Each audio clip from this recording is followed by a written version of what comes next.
Today, Joe Biden says unvaccinated Americans will ultimately end up paying the price at the same time that Dr. Fauci is admitting the masks were all political theater once he got vaccinated. We have got a lot coming up, and I think some very passionate people who will have a lot to say about these topics today, and it all starts right now.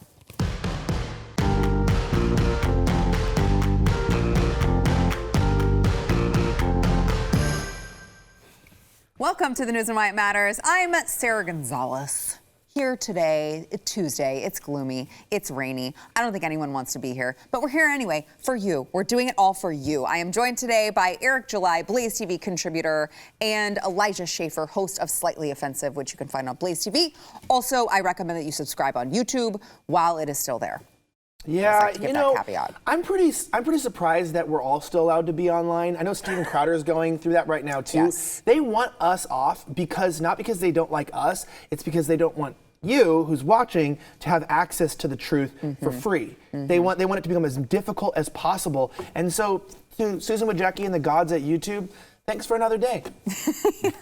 Thank you, oh benevolent overlords at YouTube. Light the candle now. Yeah, please. All right, so there's a lot going on with COVID-19.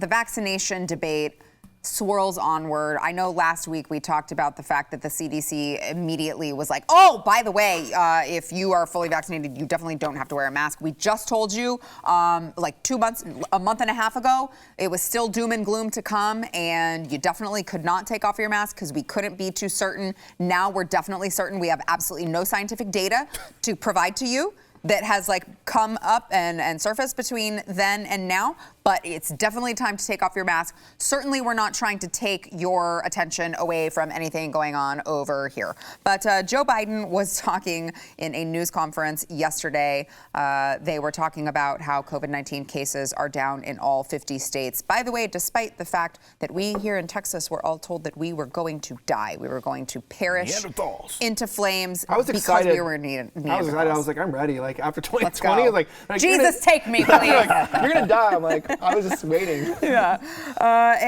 So Joe Biden speaking about the COVID-19 numbers, of course, attributing it to vaccines, of course, also attributing the vaccines to his own administration. But he says that the unvaccinated will pay the price if they don't get vaccinated. Watch.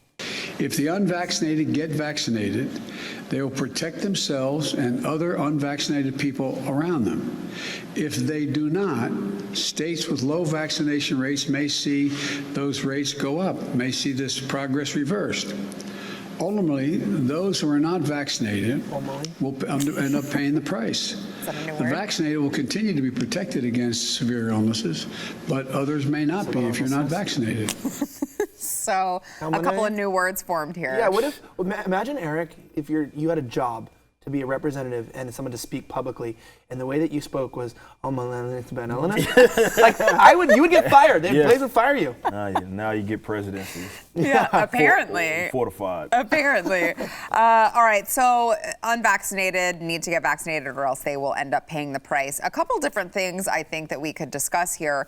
But namely, I don't understand how, if people are vaccinated and the vaccine works, how would the unvaccinated then be responsible for case numbers rising from what they currently are?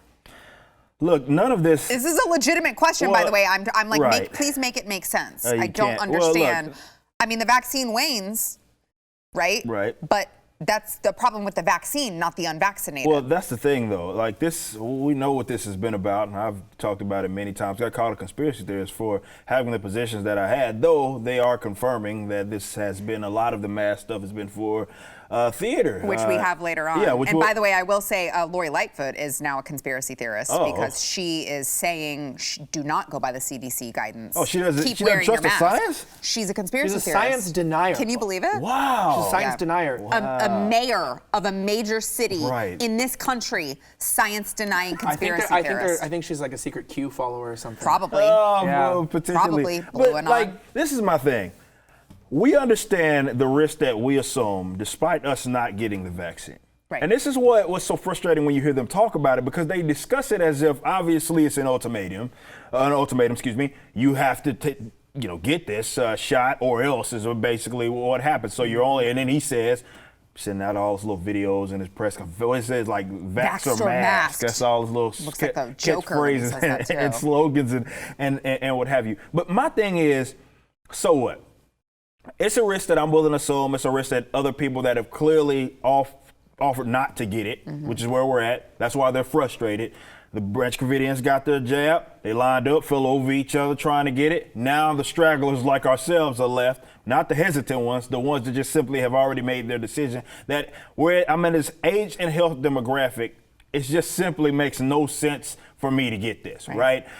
And they talk as if that just can't even be a thing. So they fearmonger and fearmonger and fearmonger as if we can't honestly assess the risk for ourselves. So they put these guys, these talking heads out there who sit up there and act as if it's a freaking death sentence or something of that nature, but it's not. It's not. None of the data says that. They know that. If it actually was as deadly as what they were saying, they wouldn't even be going the direction that they're going in right now. The jig has long been up, and I actually think that's why they're trying to reverse their positions, because the cat got out the bag, especially with Texas. If you didn't want to accept Florida, Texas for sure was. All of that bull crap that they talked about got proved wrong. This is what's hilarious when he gets up there and he says, well, 50 states are all down. Of course, he'll try to attribute it to the I called that. I said that was exactly the direction that they were going to go. But nonetheless, all of that talk that he had, him, the Governor Gavin Newsom of the world, who said it was reckless when we did it, and yet the numbers didn't reflect of any sort of just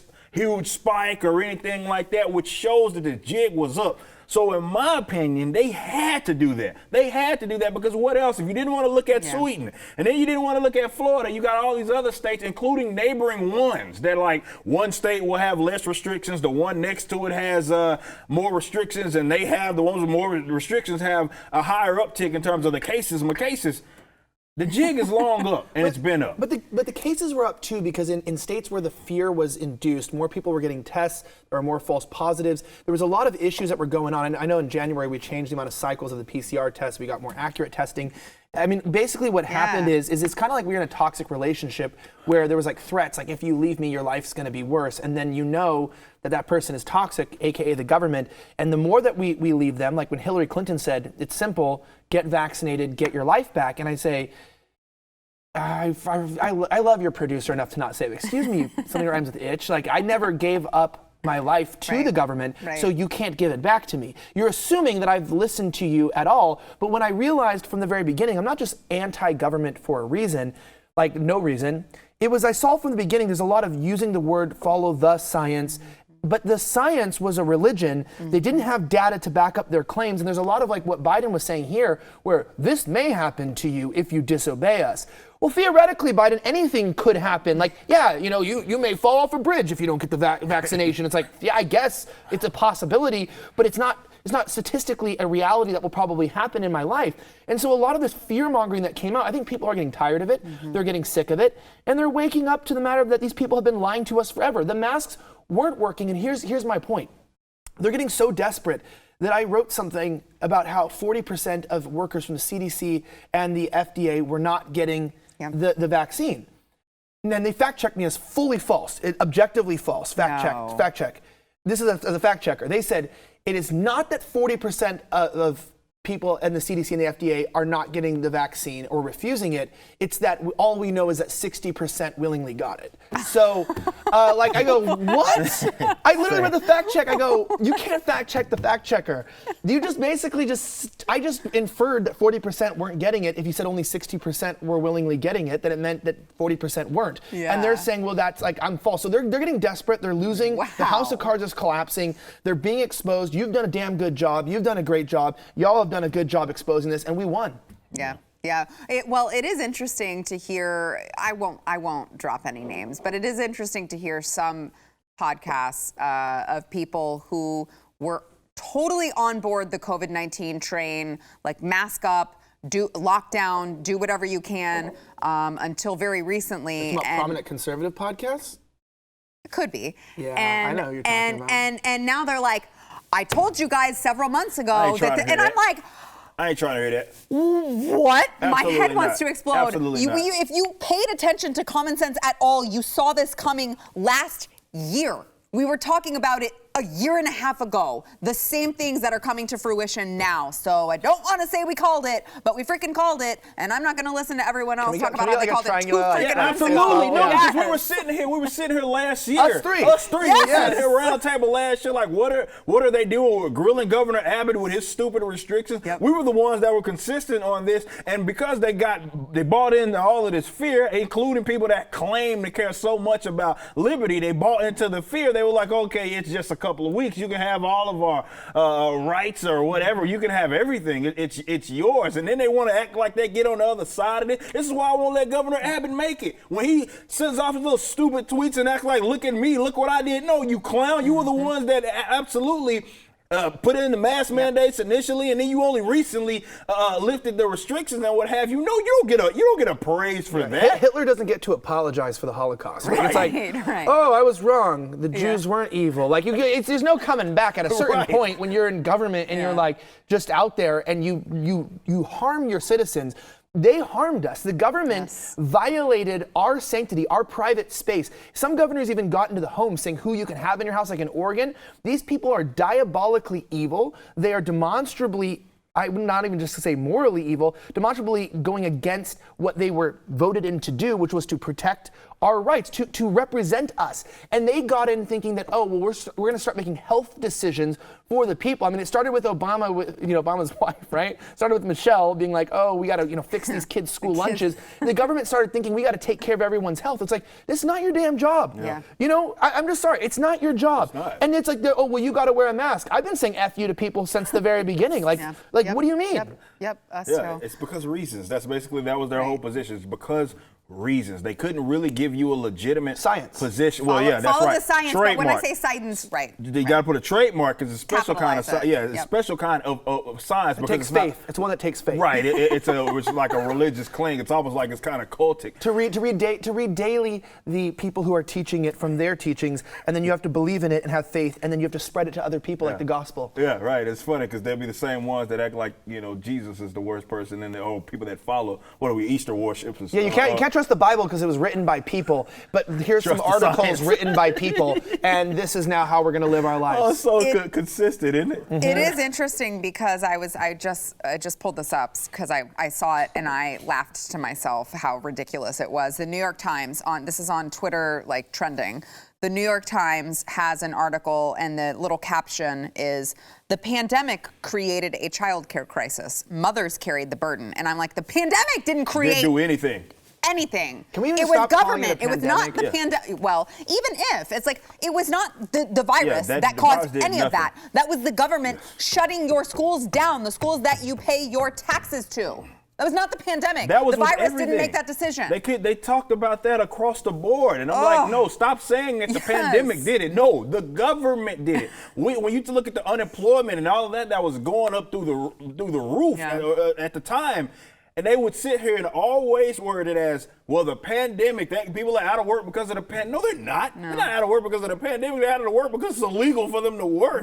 Right? And that's why they're not having these jobs. And of course, you didn't pay them to sit on their tail. Yeah, but also too, like when you talk about who's at blame for all of this, it's the same issue in our culture where we're blaming these monoliths that you cannot actually tackle. And this is a really good strategy from the government. So when you make people think that it's a pandemic, white supremacy, and climate change are the three main issues that you're facing, those cannot be defeated. What are you going to do to stop climate change? What are you going to do to change systems that have been going on for thousands of years and undo history? What are you going to do to stop a microscopic virus that even needs an electron microscope probably to image?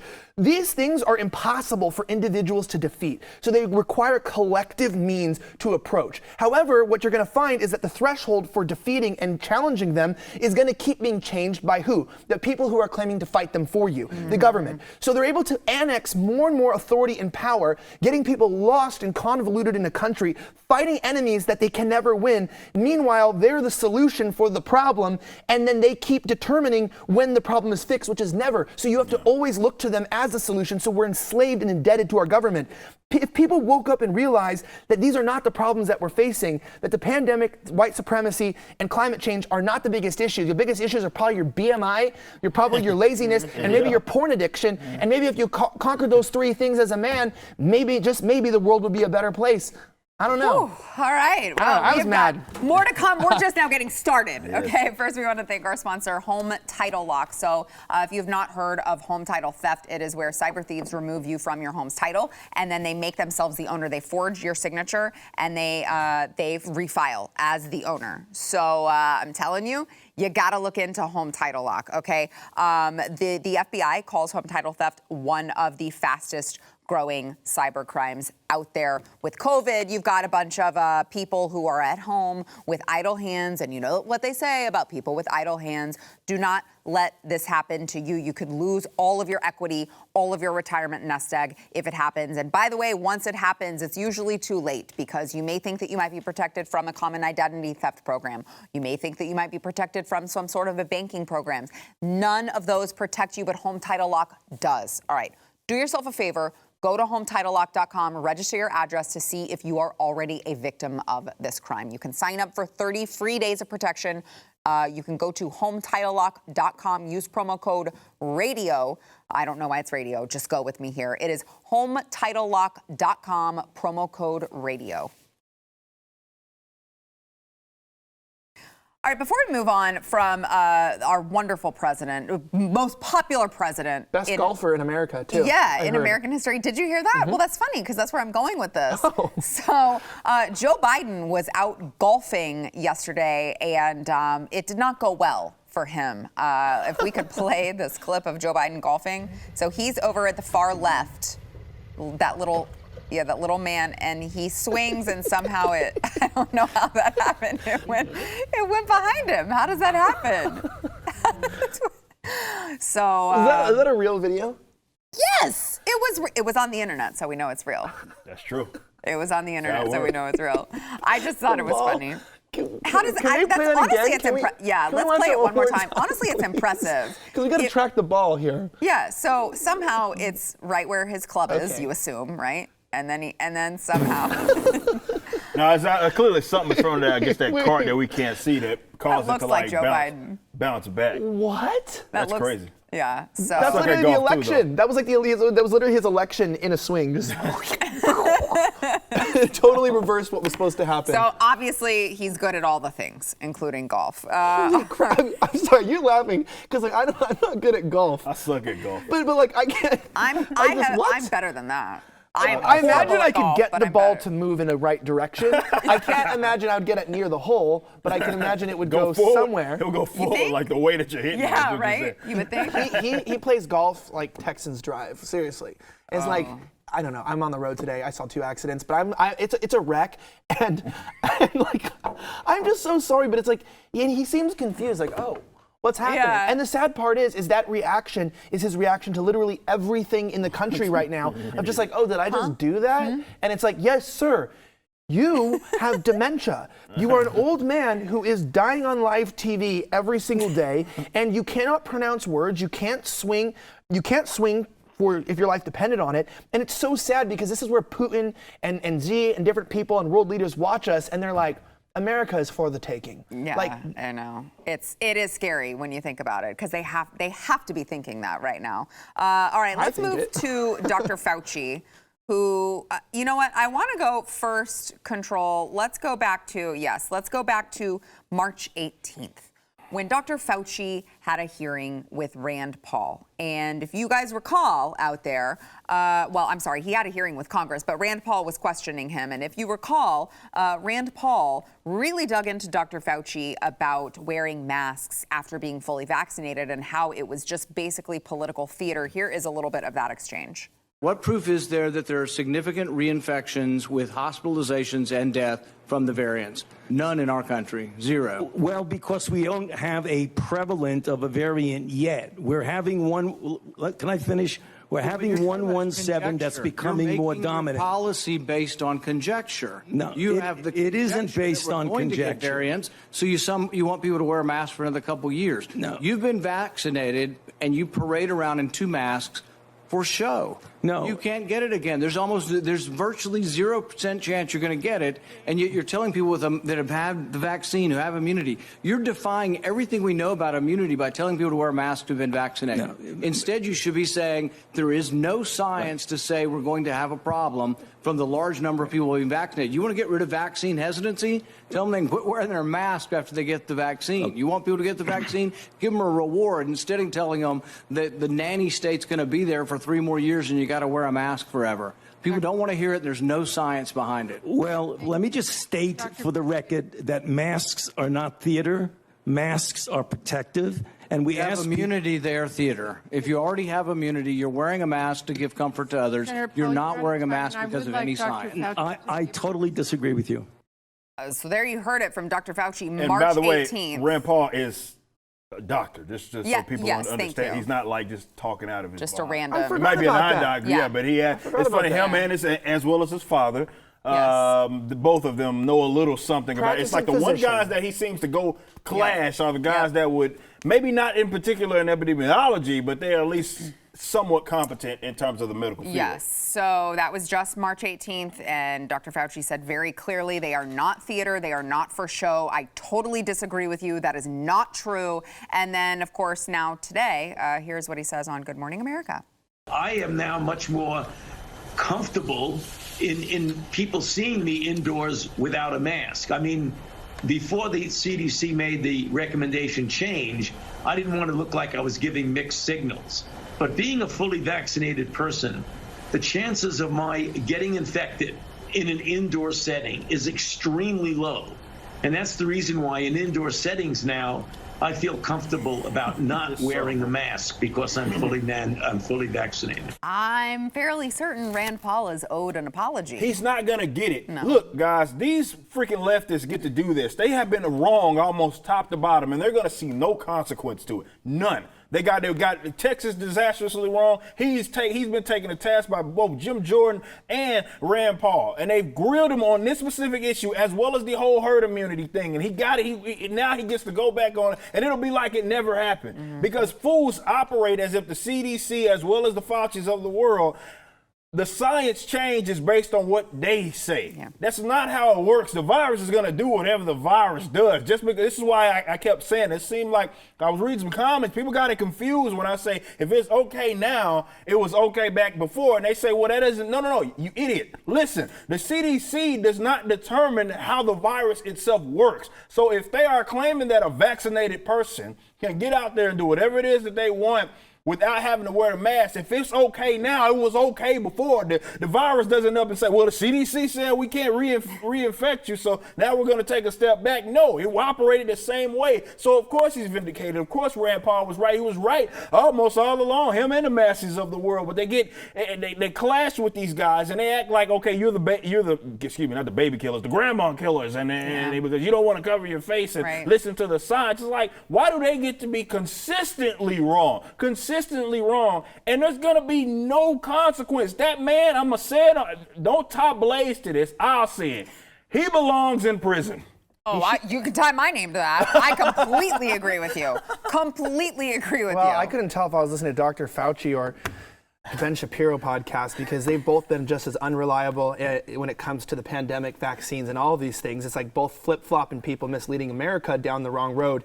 And they have to pay the price for that, for intentionally spreading misinformation and following the state. But on other news, when talking about Dr. Fauci and what he's saying here is the guy's been lying from the beginning. He has been dishonest. People that trusted him are foolish. It doesn't matter how much they parade themselves as being smart. This guy did not look out for our best interest. Even though some of the scientific papers were very dense that I've had to go through and understand, I quickly knew, because I use reason and logic and I have a scientific background to make informed decisions about my life, that wearing a mask was not in my best interest. Breathing oxygen clearly was in a better interest. I know it's crazy. Prove it. I know in an era, I know you never heard the phrase "I can't breathe" before, but apparently I thought that we've had a year of rioting to prove that not restricting airflow is somewhat of an important necessity in life.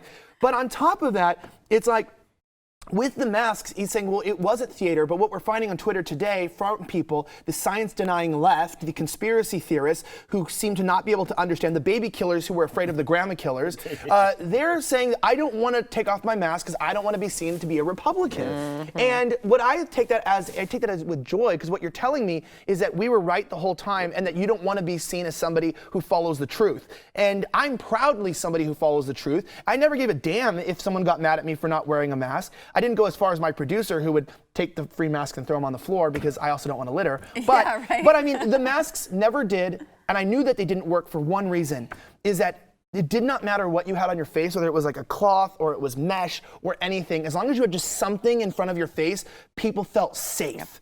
And it was like, if there was a real pandemic that required a mask, believe me, I would have had the best one on. I would have been wearing a gas mask. Like, I would have had filters. I wouldn't have even went outside. But when I walked around and saw that this was completely a fabricated situation, not that the vaccine, not that the virus doesn't exist, but the situation of everyone's got to wear a mask was fabricated so that we all lived in fear. It was fear porn for the general public, and they fell for it, and even Ben Shapiro did too.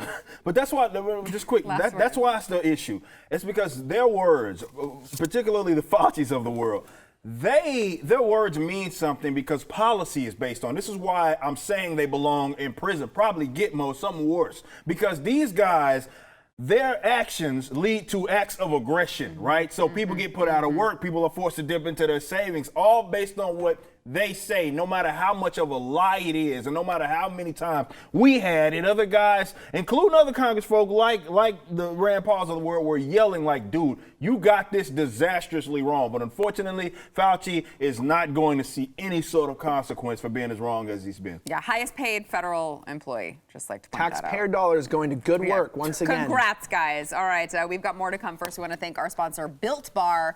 If you are looking for a snack, a protein bar, something healthy that is going to help you not expand your waistline, especially if you are working from home.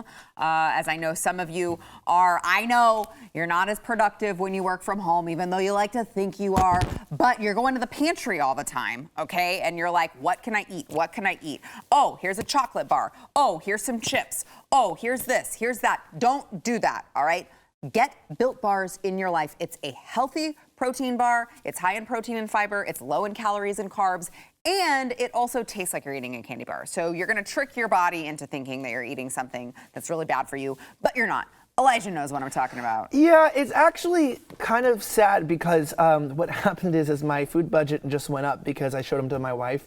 And then she started using your code, and now there are like 6 or 7 boxes of multiple flavors that addicting, and I have a whole shelf to Built Bars now. I got Sydney Watson texted me the other day too and was like, what's your promo code for Built Bar again? Because those were really good. So join the club, all right? Go to BuiltBar.com, use promo code News15. You'll save 15% off of your order. It is Built Bar. It's not Bill Bar. No, we're not eating that, man. It's Built Bar, B-U-I-L-T, BuiltBar.com, promo code News15. Back in a minute.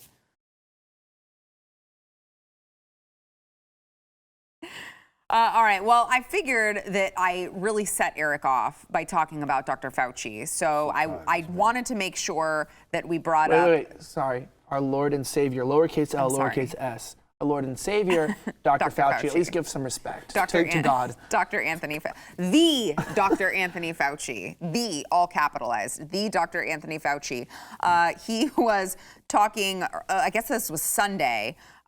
He was talking at a graduation ceremony. This was, of course, via webcast because everyone still thinks that they're going to die and they can't have graduation ceremonies with people showing up in person. But Fauci, the Dr. Anthony Fauci, was speaking about COVID-19 and how it has, Eric, you're going to lose your mind, how it has exacerbated the undeniable effects of racism in America. Watch. COVID-19 has shown a bright light on our own society's failings. Our country's experience with COVID-19 has not only upended our own lives, but it has uncovered a stark reality and failing of our own society.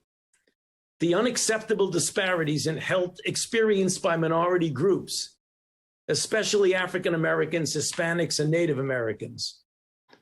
Many members of minority groups have a much greater risk of COVID-19, often because of the nature of the jobs that many of them have as essential workers in society.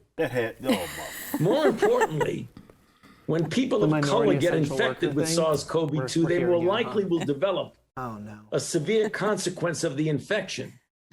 And this is because minorities in general have a greater incidence and prevalence of underlying comorbid medical conditions. Now, very few of these comorbidities have racial determinants. Almost relate to the social determinants of health, dating back to disadvantageous conditions that some people of color find themselves in from birth, regarding the availability of an adequate diet, access to health care, and the undeniable effects of racism in our society. I love that take, Eric. Would you repeat yourself?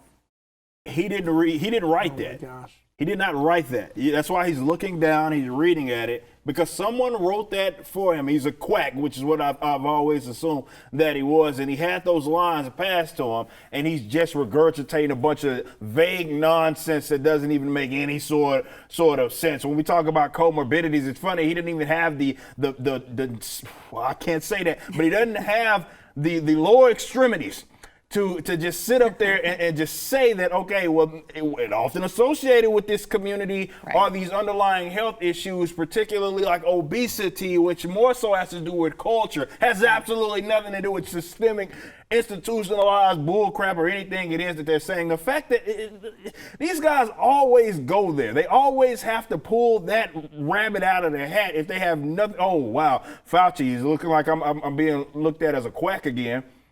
Better talk racism. About racism. Here it is. This right here. This will get them back listening to me, and they'll see me as an awesome person because look at me. I'm fighting against the injustice that is being done. Oh, look, I'm sorry if you buy any of that bull crap it is that he's talking about. We're just stupid as he is. Well, yeah, and and there are real issues. Like, when they talk about systemic racism, like, I'll be like, you're like, oh, well, people are dying because of comorbidities, and you're right. It's like, well, that's obesity, and then you go, well, maybe obesity is related to, and like people can't talk about these things anymore for some reason, but like I always know that like my black friends would always be like, oh, white people don't flavor their food, and I would say, well, bro, we just don't put copious amounts of salt in our food. That's why we don't have as much prevalence of high blood pressure. Like there's actually issues with cooking and things like that, and it's like that's not systemic racism. That's a choice of the amount of sodium you've chosen to put into your meal. Like so, it's like exactly. See, Hispanic communities as well. It's the same thing. That's what that is a cultural issue, and there are, to be fair, there's a lot of black folks. I saw an ad the other day of some guy talking about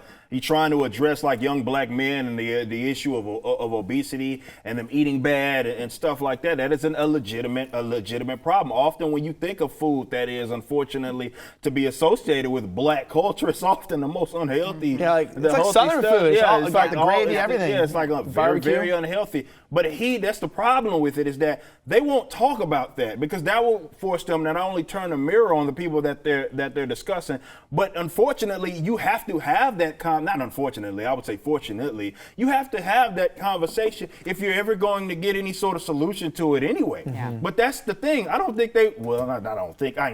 they don't want solutions. This is just a talking point, exactly what it is, a literal talking point, like, hey, say this.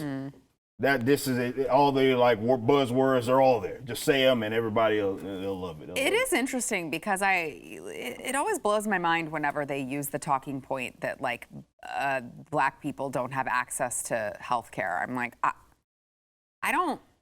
I've never gone to a doctor's office or an emergency room. I've never gone to a place where they have on the sign like we don't serve black people listen, at this doctor's office. No, but I'll tell you this. This is why I think it's so dumb when people are like, oh, well, I can't talk about these issues because I'm white or whatever. I will talk about racial issues because they matter to all of us, because if they do, then we all need to be talking about them. And like there are actual reasons why black people don't go to the doctor, including not trusting doctors. There are things that have happened in our country that have made it's almost like some of them like vaccines, like it's awesome things that were facilitated by the government. Maybe that's why they're not lining up to get it. Exactly. It's not because of systemic racism, of me. It's because this is government issues, and you get into this too. It's like I was even talking recently, and I haven't verified this, so I'm not making a health claim. YouTube. I was speaking to somebody who was visited their doctor, and he was explaining why black people were more susceptible to COVID. Part of it had to do with some immigrants with vitamin D deficiency and the way their body was built, with needing more sun and living in areas that they were not adapted to or made to with darker pigmented skin. And these are real questions. It's like, if we look like science, why don't we talk about, like, not food deserts, talk about why there's so much salt in the food, or talk about why people don't trust the doctor. There are real issues we could talk about, but instead let's just blame white man by reading off teleprompter. No, that's the deal of darker skin and the inability to more so absorb that vitamin D. That's a real scientific thing. And this is often why, you did see that it seems like a high percentage of people that were struggling with COVID, they had also vitamin D deficiency. They don't put two and two together, right? Maybe that's something, instead of, line up to get a jab, maybe that's something they should be encouraged. Maybe even go out there and get some sun. Maybe go exercise outside without a mask on. Exactly. Maybe that's what we need to do. All right. We've got more to come, but we got to take a break. We'll be back. I'm sorry with the racial things. It's like, dude, just straight up, put me in the Sahara Desert. I'm not going to survive. And put us in the Iceland or somewhere. We're not gonna. And to wrap up our COVID news, New York Governor Andrew Cuomo, this is, Eric was talking earlier about people who should be in prison. Oh, my God. Andrew Cuomo, for the way that Him and Fauci are competing right now. They are, for and other stuff that got buried under the, like, we kind of just up and stopped talking about. Like, it's kind of weird. It is bizarre because for a second, so of course I know you guys are with us, but just in case there's anyone who is unsure what we're talking about, Andrew Cuomo and the whole scandal, how he forced COVID positive patients back into the nursing homes where they lived and ended up killing thousands and thousands of senior citizens in his state, was fine. All of that was fine. Then I really thought that they were going to do him in with all of the sexual harassment claims, because they thought, okay, we screwed up over here. We need a reason to get him out. Hey, this is our way. And then I hold to what I said. When it comes to Chicago, New York, and California, not those two cities in that state, you can't be in the government unless you are very corrupt and have a bad rap sheet, because they have to have something on you. But also, to get ahead, I'm not going to get into the history of it, but if you look at these governments and the way that they work and how you actually get into power, it's like you can't really be a good person and get into power. So you can't really be shocked when these things happen, because that's how these governments function. It makes sense. But he, he wrote that really great book, American Crisis, Leadership Lessons from the COVID-19 Pandemic. You know what? You forgot to, but you forgot to check out. It's in your cart. Yeah, I added it to my wish list. I put it in my cart, and then I just totally, spaced out. But he is set to make $5.1 million from this book. What? $5.1 million. There's no way that there was a voluntary individuals that have bonded the vast majority. I'm willing to bet money, because again, I'm sure he got fronted. I'm sure that he got fronted, but not only that, you got the pub. That's how a lot of these book sellers and what have you get the sales that they get. You see kind of the movement of the numbers in the music industry as well. We see a lot of that, particular like libraries and all of that. Mm-hmm. They'll purchase them. So basically, it's taxpayer money. Will purchase them, and I'm pretty sure there's a lot of that going on. I'm pretty sure a lot of that happened with Kamala Harris and her little children's book as well. Yeah, man, it's discounted at Target. You see the way that they get the front stage, at Target when you walk in. It's like Joe Biden, Kamala, and all these books are put in front of you. They're trying really hard to push it on you, but it's like, when it comes to a book written by a guy who literally killed old people, it just blows my mind, and it's a it's a slap in the face, because it's like looking at us and it's like, not only are we going to F up the country, but we're going to ensure that those people that follow our orders and intentionally screw things up are going to be rewarded for it. You get rewarded for destroying the country, and it's like, that's so sad that you think America's worth $5.1 million. You sold out your state, you sold out New York City, an original prime of America, for $5 million.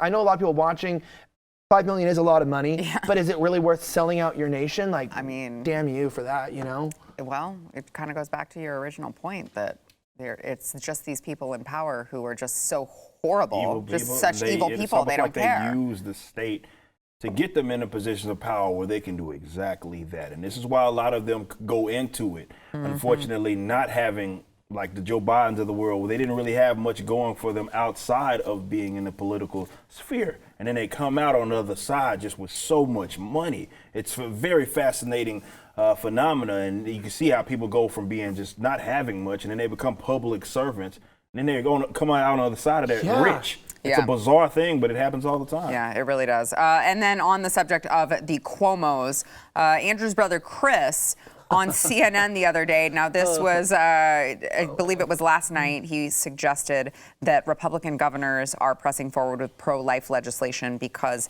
they are racist. We don't have the clip from that, but he was talking about how, let's see, he said that this was motivated by a, quote, far-right white fright vote. It's not about science or consensus. It's about dividing lines, legislating to the far-right white fright vote, flooding the zone with 536 bills that abridge a woman's right to control her own body in 46 states.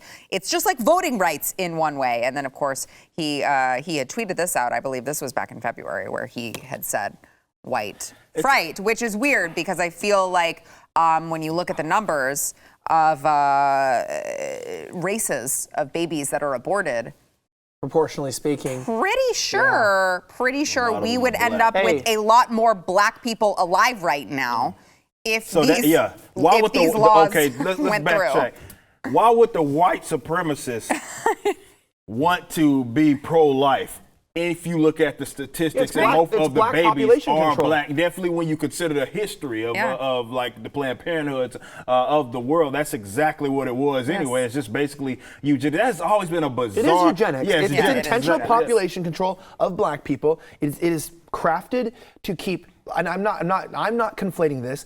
The two, but black people and poor and dumb people from reproducing. And they conflated the two, and they were like, well, how about we make access to abortion for everyone who wants it, who's not having protected sex, who's not planning their life well, at young people especially, and let's bring them together. And they're like, and this is from their own words, they didn't like black people, and they were like, so let's bring this in. And they had to, they couldn't just say for black people. And you see who's getting abortions, it's like poor people, young people, and black people in general. And you look at the percentage of black people in the country, how it stayed very static and very similar. It's like this is a eugenics program to keep black people from growing in their population. And that's exactly what a white supremacist would advocate, is that, it's almost like they're projecting. Right. It's like, who's the white supremacist here? You guys want to kill black babies? Is pretty, he's not a big fan of the black population. He does have a history of saying some things. He has a history of not liking minorities that much. Yeah. All right, we got to take a break. Sorry. Yeah, it is. I didn't say I hate them. I didn't say I hate them. I just don't want them growing up with my children. All right, don't forget to go wherever you get your audio podcasts. I don't know, there's like 10 million different platforms to get them. But go wherever you listen to those and search for The News and Why It Matters. Subscribe, rate, and review. Once we see your review, if you say something nice about us, then we may show your review on one of our future episodes, like the one today from Goat Herd Dragon. Where do you guys come up with these names? You have to always read the names. I know. Goat Herd Dragon. This is going to get me in trouble one day. I'm going to read a name. Someone's going to get me. I did recently. We had to bleep it, yeah. You went, oh, didn't see that one coming. All right, the best of the best. So we really do love Stu and Pat, Eric, Elijah, Yako. When you guys get to the end of that, sorry, guys, we never miss Sarah. Oh, that's nice. You're the best of, okay. Well, then also they love Built Bars for breakfast, which we never great. Miss Sarah. I think they mean we never miss you, like every day. Right, they don't mean like when I'm gone. I never miss her. It's like, she's gone. Wait a second, you don't miss me. That's rude. But you gave us 5 stars, so I'm fine with it. I'll get a little. I'll take some verbal abuse for the 5 stars. That's fine. It's usually my job. All right, so make sure also don't forget to subscribe to Young Rippa 59. That is Eric July. I know a lot of people sometimes, they, for some reason, are unsure where to find you. I see the comments. They're like, where can I watch this guy? It's Young Rippa 59 on YouTube, all right, for canon's sake. Also, don't forget Slightly Offensive on YouTube. Again, while it's there. While it's there. Make sure to subscribe. We're just staying online.